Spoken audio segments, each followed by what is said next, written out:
1 मई के बाद से 18 वर्ष के ऊपर के किसी भी व्यक्ति को वैक्सीनेट किया जा सकेगा। भारत में जो वैक्सीन बनेगी उसका आधा हिस्सा सीधे राज्यों और अस्पतालों को भी मिलेगा।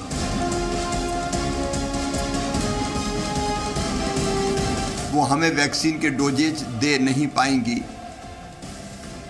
और इसलिए 1 मई से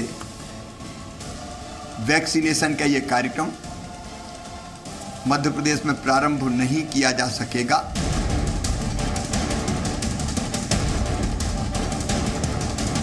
अभी तक वैक्सीन हमारे पास पहुंची नहीं है। हम लगातार कंपनी के टच में हैं। हमें उम्मीद है कि कल या परसों तक वैक्सीन आ जाएगी।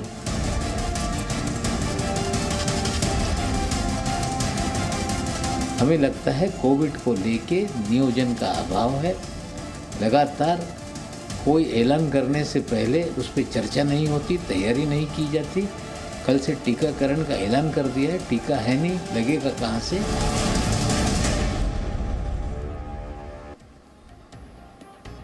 तो टीका है नहीं तो लगेगा कहां से? जी हाँ, ये सवाल राज्य पूछ रहे हैं। सिर्फ एक राज्य नहीं, दर्जन भर राज्य हो गए हैं। अब जो कह रहे हैं कि भाई वैक्सीन ही नहीं है तो टीका कहां से लगा देंगे? अब कहां से वैक्सीनेशन उत्सव, कहां से वैक्सीनेशन अभियान? लेकिन केंद्र कह रहा है कि 1 करोड़ से ज्यादा वैक्सीन अभी राज्यों के पास पड़ी हुई है। वैक्सीन की कमी बताकर कुछ राज्यों ने हाथ खड़े कर दिए। दिल्ली के सीएम अरविंद केजरीवाल सामने आए। उन्होंने कहा कि दिल्ली में कल से वैक्सीनेशन संभव नहीं है। 18 साल से 44 साल वालों को उन्होंने कहा कि कल से सेंटर पर ना आए, हमारे पास वैक्सीन नहीं। हाथ खड़े कर दिए दिल्ली ने, लाइन ना लगाए। महाराष्ट्र भी ऐलान कर चुका है, पंजाब भी, राजस्थान भी। शिवराज सिंह चौहान को आप सुन रहे थे, मध्य प्रदेश भी, तमिलनाडु से भी खबर है, जम्मू कश्मीर से भी खबर है, बिहार से भी खबर है। तो फिर कैसे होगा वैक्सीनेशन? यही हम डिबेट करेंगे, क्योंकि अलग अलग ऑर्डर्स हैं। ये बताया जा रहा है कि दिल्ली ने 67 लाख जो है वो वैक्सीन मांग ली है सीरम इंस्टीट्यूट और भारत बायोटेक से। बिहार ने 1 करोड़ का ऑर्डर दिया है। सुप्रीम कोर्ट ने भी पूछ लिया है आज कि भाई अलग अलग कीमत क्यों, और कोटा कोई मैन्युफैक्चरर थोड़ी ना तय करेगा स्टेट्स को कितनी मिलेंगी, तो केंद्र को भी जवाब देना होगा। मेरे साथ नुपुर शर्मा, बीजेपी की राष्ट्रीय प्रवक्ता हैं, वो मेरे साथ इस वक्त लाइव जुड़ चुकी हैं, क्योंकि ये बहुत ही बड़ा सवाल है कि वैक्सीनेशन कैसे होगा। बहुत लंबे समय से इसका इंतजार किया जा रहा था। क्या बिना तैयारी की, अधूरी तैयारी के साथ ऐलान कर दिया क्या?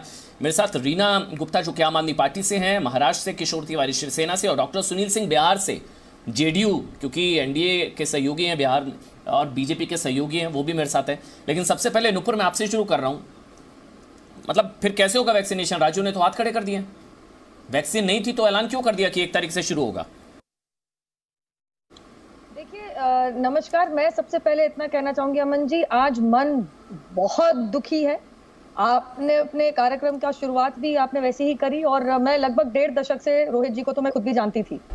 मतलब मैं कितना भी बोल दूं, मन इतना विचलित है। आज बहुत कम उम्र में बहुत ही शानदार पत्रकार का निधन हुआ है, और आज सुबह से ही आप लगा लीजिए एक शोक सा हम लोगों की पार्टी के अंदर भी, बाहर भी एक शोक सा बना हुआ है कि ये क्या हो गया एकदम से।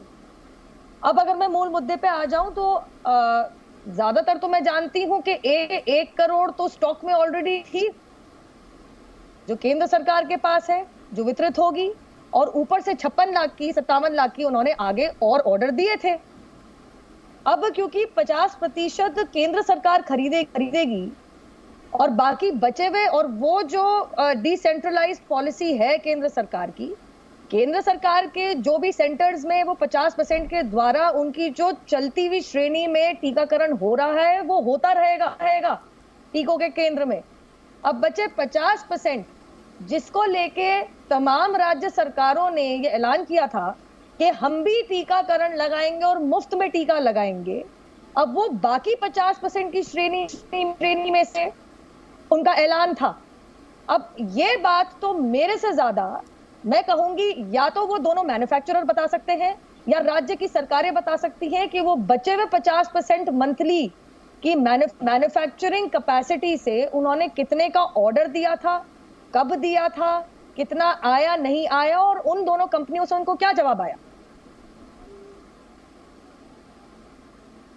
ये क्या शिवराज सिंह चौहान को भी बताना चाहिए? बीजेपी शिवराज सिंह चौहान, वो कह रहे हैं उनके पास भी नहीं है वैक्सीन, उनको तो बताया होगा ना। देखिए, मैं तो सभी प्रदेशों के लिए कह रही हूं साथ ही में मैं आपको इतना बता दूं तो 16 करोड़ टीकाकरण लग चुका है, जो केंद्र सरकार की चलती हुई जो पूरी की पूरी टीका की नीति थी उसके अधीन लगा है, जिसमें प्रदेशों में ऐसा तो है नहीं केंद्र सरकार टीका लेती है और खा जाती है या म्यूजियम में चढ़ा देती है। वो भी हमारे देश की जनता में भली भांति लग रहा है।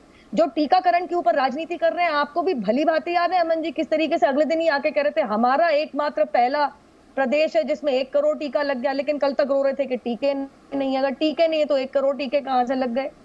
कुछ लोग रो रहे थे टीके नहीं है, फिर भी कह रहे थे हमारा यूटी है, लेकिन फिर भी एक दिन में 1 लाख टीका लगा दिया। लेकिन मैं नुपुर आप चूंकि लॉयर भी हैं, आप प्रवक्ता होने के साथ साथ आप सीनियर लॉयर भी हैं, मैं एक सवाल अगर आपसे पूछ लूं, आप जानती हैं आज सुप्रीम कोर्ट में क्या हुआ है, सुप्रीम कोर्ट की क्या टिप्पणी है? सुप्रीम कोर्ट ने पूछा है ना आपसे कि 50% क्यों 100% क्यों नहीं खरीद रहे भाई? केंद्र खरीदे और नेशनल इम्यूनाइजेशन प्रोग्राम के तहत लगवाए। केंद्र क्यों नहीं खरीद रहा 100%? डायरेक्ट केंद्र खरीदे, ये सुप्रीम कोर्ट कह रहा है, ये मैं नहीं कह रहा हूं, ये आम आदमी पार्टी नहीं कह रही है, केजरीवाल नहीं कह रहे, ये सुप्रीम कोर्ट क्यों भाई खरीदिए, केंद्र खरीदे और नेशनल इम्यूनाइजेशन प्रोग्राम के तहत आप लगवाएं। और एक और चीज, एक मिनट ऊपर एक और चीज जो सुप्रीम कोर्ट ने कही, मैं कोट अनकोट पढ़ देता हूं, राज्यों का कोटा कोई प्राइवेट मैन्युफैक्चरर क्यों तय करे भाई? हाँ, ये जरूर कहा है सर्वोच्च न्यायालय ने, और सर्वोच्च न्यायालय ने कहा है कि ये दोनों मैन्युफैक्चरर्स के तय करने की जगह क्या सरकार इसको तय कर सकती है क्या? अभी तक ऑर्डर नहीं आया है। बहुत सारे सवाल थे, वो पूरा का पूरा कॉन्वर्सेशन में पढ़ के आई हूँ, जस्टिस चंद्रचूड़ की बेंच का और बीच में सोलिसिटर जनरल तुषार सर का।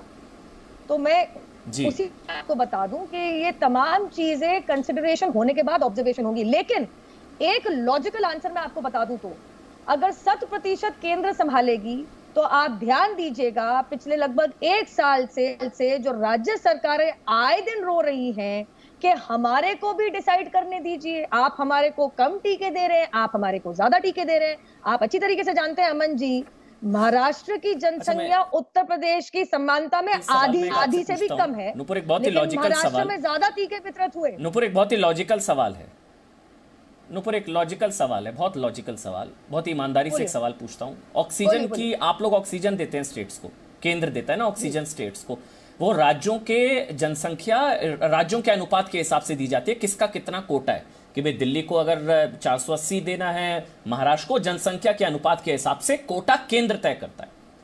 वैक्सीन का कोटा प्राइवेट मैन्युफैक्चरर तय करेगा कि किसको कितना देगा।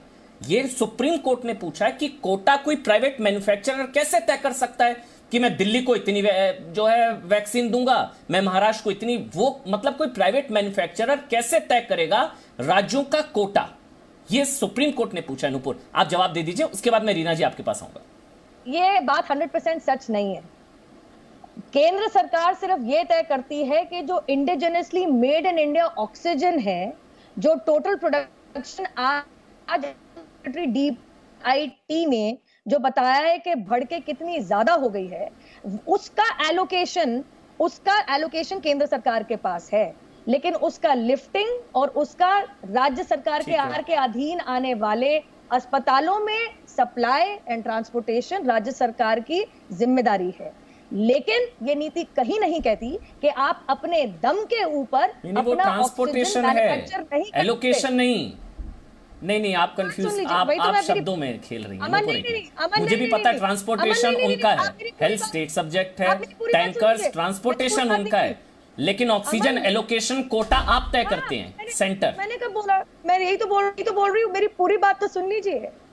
नीति इस चीज की केंद्र सरकार के पास है, लेकिन इस नीति में यह कहीं नहीं लिखा कि कोई भी राज्य सरकार अपने क्रायोजेनिक टैंकर्स इंपोर्ट नहीं कर सकती, या कोई भी राज्य सरकार अपने राज्य स्तर के ऊपर ऑक्सीजन का प्रोक्योरमेंट और मैन्युफैक्चर नहीं कर सकती। नीति में ये नहीं है। नीति में सिर्फ यह है कि केंद्र के अधीन जो ऑक्सीजन आती है उसकी सप्लाई हमारी जिम्मेदारी है, लेकिन राज्य सरकार के पास फुल फ्रीडम है कि वो अपने पीएसए और ऑक्सीजन प्लांट बना के अपने ऑक्सीजन बिल्कुल ठीक कह रही हैं आप नुपुर, ये मुझे भी पता है। बस मुझे अब रीना जी के पास जाना है। एक सवाल का जवाब मुझे अगर आज मिल जाए, किस राज्य को कितनी वैक्सीन मिलेगी, ये प्राइवेट मैन्युफैक्चरर तय करेगा। सही है, सुप्रीम कोर्ट मान रहा है गलत है, सही है कि एक प्राइवेट मैन्युफैक्चरर तय करेगा किस राज्य को कितनी वैक्सीन मिलेगी। ये मेरा सवाल है, प्लीज आप जवाब दे दे, फिर मैं रीना जी आपके पास आऊंगा। नहीं, ये बात नहीं हुई है। आज सर्वोच्च न्यायालय में बात ये हुई है कि प्राइस क्या है। एक राज्य सरकार को 100% फुल फ्रीडम है। नहीं, ये बात हुई है। नहीं, नुपुर आई, मैं आपको बोल रहा हूं तो आप जानती है मैं बिना पढ़े नहीं बोलूंगा। ये कोट अनकोट मैं पढ़ देता हूं, कोट अनकोट पढ़ दूं। How can a private manufacturer decide, नहीं, आप ये जानती हैं, आप बोल रही हैं ये नहीं बोला कोर्ट ने। मैं फिर से रिपीट कर रहा हूं, जितने भी लोग ताल ठोक के देख रहे हैं, आप तय कर लीजिए, ये कोर्ट ने बोला है। सुप्रीम मैन्युफैक्चरर कैसे तय करेगा किस राज्यों को कितनी मिले, नंबर 1। नंबर 2, कोर्ट ने बोला है, सुप्रीम कोर्ट ने, कि इक्विटी ऑफ डिस्ट्रीब्यूशन कैसे होगी। मैं वर्ड बोल रहा हूं quote unquote, equity of distribution vaccine की कैसे होगी जब एक प्राइवेट मैन्युफैक्चरर के हाथ में होगा ये काम।